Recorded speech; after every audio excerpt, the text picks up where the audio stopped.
Welcome to the bird media monsoon Mantha cyclone updates. 5 గంటల నుంచి 6 గంటల వరకు ఉన్నటువంటి అప్డేట్స్ చూసుకున్నట్లయితే అనేక పార్లమెంట్ నియోజకవర్గాల పరిధి నుంచి కూడా వార్తలు వస్తున్నాయండి. గాలులు చాలా తీవ్రంగా అయితే వీస్తున్నాయి, అలాగే భారీ వర్షాలు పడుతున్నాయి అనేది కూడా చెప్తున్నారు. ఎక్కడికక్కడ యంత్రాంగం అంతా కూడా కట్టుదిడ్డంగా వాళ్ళ ప్రయత్నాలు చేస్తున్నారు అనేది కూడా తెలుస్తోంది, సురక్షిత ప్రాంతాలకి ప్రజల్ని తరలించేటువంటి దానికి. సో తీవ్ర తుఫాను గడిచిన 6 గంటలుగా 15 కిలోమీటర్ల వేగంతో కదులుతోంది అనేది ఐఎండీ నుంచి వస్తున్నటువంటి వార్త. ప్రస్తుతం మచిలీపట్నానికి 70 కిలోమీటర్ల దూరంలోను, కాకినాడకి 150 కిలోమీటర్లు, విశాఖకి 220 కిలోమీటర్ల దూరంలో ఉంది కేంద్రీకృతం అయ్యి అని తెలుస్తున్నటువంటి అంశం. ఈరోజు రాత్రికి కాకినాడ సమీపంలో తీవ్రంగా ఈ తుఫాన్ దాటేటువంటి అవకాశం తీరం దాటుతుందని చెప్తున్నారు. తీరం దాటే సమయంలో దాదాపు 140 కిలోమీటర్ల వేగంతో 110 నుంచి 140 కిలోమీటర్ల వేగంతో అత్యంత తీవ్రంగా గాలులు వీచే అవకాశం ఉందని చెప్తున్నారు. తుఫాన్ ప్రభావం వల్ల శ్రీకాకుళం నుంచి నెల్లూరు వరకు కూడా అతి భారీ వర్షాలు కురుస్తున్నాయి ప్రజెంట్. అలాగే రాష్ట్రంలో ఇంకొన్ని చోట్ల ఇప్పటివరకు కురుస్తున్నటువంటి భారీ వర్షాలు కాకుండా ఇంకా అతి భారీ వర్షాలు కురిసే అవకాశం ఉందని ఐఎండీ వాళ్ళు ఇచ్చినటువంటి సమాచారం. సురక్షితంగా ప్రజలందరూ ఇంట్లోనే ఉండాలి అని చెప్పి విపత్తుల నిర్వహణ సంస్థ అధికారులందరూ కూడా చెప్తున్నారు. రోడ్ల మీద ఆంక్షలు విధించారు, ఎవరు కూడా రోడ్ల మీదకి రాకూడదు అనేది చెప్పారు. ఎగ్జాక్ట్గా 1996 తుఫాను కోనసీమను అతలాకుతలం చేసింది అనేది అందరికీ తెలిసినటువంటి విషయమే. తర్వాత మళ్ళీ విశాఖపట్నం హుదూద్ కరెక్ట్గా 11 ఏళ్ల క్రితం ఏ విధంగా అతలాకుతలం చేసిందో చూసాం. మళ్ళీ ఈసారి మంథా తుఫాన్ అనేటువంటి పేరుతో రాష్ట్రం మీద పడింది ఈ ప్రకృతి విపత్తు.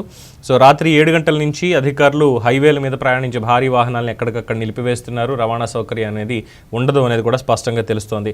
వాహనాల ముందే రోడ్డు పక్క నిలుపుకొని వాటిని పార్క్ చేసుకుని ఉండాలి అనేది కూడా చెప్తున్నారు.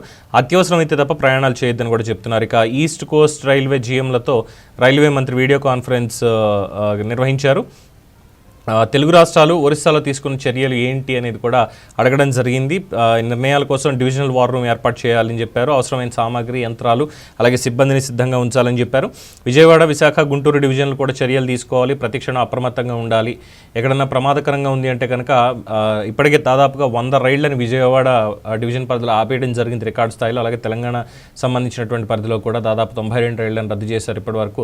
అవి ఎప్పుడు కదులుతాయి ఏంటనేది తుఫాన్ తీవ్రత పూర్తి స్థాయిలో అది తీరం దాటిన తర్వాతే తెలుస్తుంది అనేది కూడా చెప్తున్నటువంటి అంశం.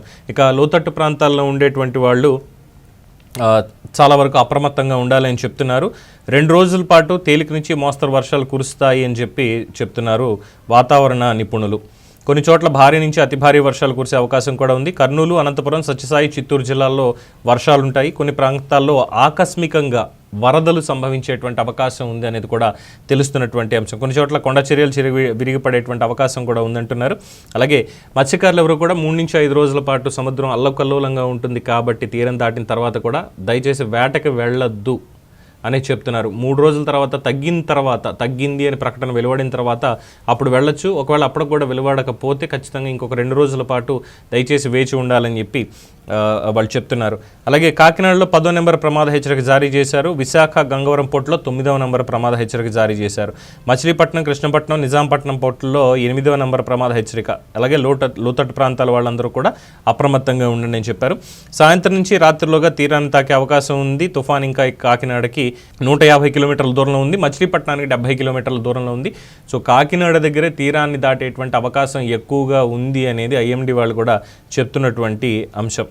సో రహదారుల మీద మొత్తం ఆంక్షలు అయితే విధించారు. 7 గంటల లోపు ఏ భారీ వాహనాలు కూడా రోడ్ల మీద ప్రయాణించడానికి వీల్లేదు. ఎక్కడికక్కడ పార్కింగ్ చేసుకోండి, సురక్షిత ప్రాంతాలని ఎంచుకోండి అని చెప్పి కూడా చెప్తున్నారు. హెల్ప్ 9 నంబర్లని కూడా చాలా స్పష్టంగా వాళ్ళు ఇవ్వడం జరిగింది. సో ఇప్పటికే మొత్తం అన్ని జిల్లాల్లో కూడా ఉన్నటువంటి ఇన్ఛార్జ్ మంత్రులు కావచ్చు, మిగతా వాళ్ళు కావచ్చు, ప్రతి ఒక్కళ్ళు వాళ్ళ నియోజకవర్గాల్లో పర్యటిస్తున్నారు. వర్షాభావ పరిస్థితుల్ని అంచనా వేసి ఎప్పటికప్పుడు ఆర్టీజీఎస్లో ముఖ్యమంత్రి గారికి, డిప్యూటీ సీఎం పవన్ కళ్యాణ్ గారికి ఇద్దరికీ కూడా రిపోర్ట్స్ అనేవి చేరవేస్తున్నారు. తద్వారా వార్ రూమ్లోనే కూర్చుని వాళ్ళు రియల్ టైం గవర్నెన్స్ ద్వారా పర్యవేక్షిస్తున్నారు ఎలా ఉంది ఏంటి అనేది మొత్తం అంతా కూడా. అన్ని జిల్లాల్లో మొత్తం అందరూ మంత్రులు, ఎమ్మెల్యేలు అన్ని జిల్లాల్లో కూడా వైఎస్ఆర్సీపీ ఎమ్మెల్యేలు కూడా వాళ్ళ నియోజకవర్గాల్లో ఎక్కడెక్కడ ప్రభావిత ప్రాంతాలు బాగా ఎక్కువగా ఉన్నాయి. అలాగే ప్రతి ఒక్కళ్ళు కూడా ఇక్కడ గొడవ అనేటువంటిది లేకుండా నిజంగానే చాలామంది ఎమ్మెల్యేలు అందరూ కలిసే వెళ్తున్నారు. డెఫినెట్గా దాన్ని అభినందించాల్సిందే. అయితే చెప్పేటువంటిది ఒకే ఒక్క విషయం, దయచేసి ప్రతి ఒక్కళ్ళు జాగ్రత్తగా ఉండండి.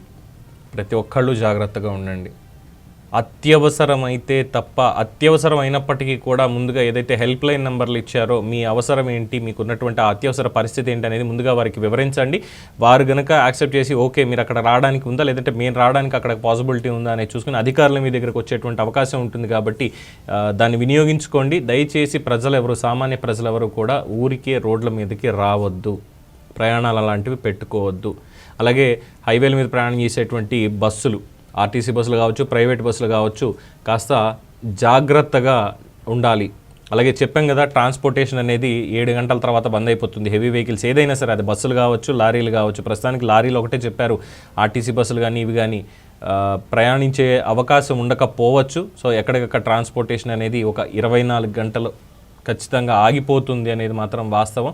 నష్టం ఎంత ఏంటి అనేది పక్కన పెట్టేసేయండి, ఎవరు ఆలోచించద్దు దాని గురించి. మనం అందరం జాగ్రత్తగా ఉన్నామా లేదా ఇదొక్కటే ఆలోచించండి. మన పక్కవారు ప్రతి ఒక్కళ్ళు కూడా ఆలోచించండి, ప్రతి ఒక్కళ్ళ గురించి ఆలోచించండి. సో జాగ్రత్తగా ఉండండి. ఆస్తులు పోయినా ఏం పోయినా కానీ మళ్ళీ సంపాదించుకునేటువంటి అవకాశం ఉంటుంది ఏదో ఒక రూపంలో, కానీ ప్రాణాలు పోతే తిరిగి తీసుకురాలేము. దయచేసి ప్రతి ఒక్కళ్ళు ఒకళ్ళు తోడుగా జాగ్రత్తగా ఉండండి. ఈ విపత్తుని అందరం కలిసి ఎదుర్కొందాం. ఇవి ఇప్పటివరకు ఉన్నటువంటి updates. Keep watching bird media. ఈ వీడియో కనుక మీకు నచ్చినట్టయితే లైక్ చేయండి, షేర్ చేయండి, సబ్స్క్రైబ్ చేయండి. అలాగే పక్కనే ఉన్న బెల్ ఐకాన్ని క్లిక్ చేయండి.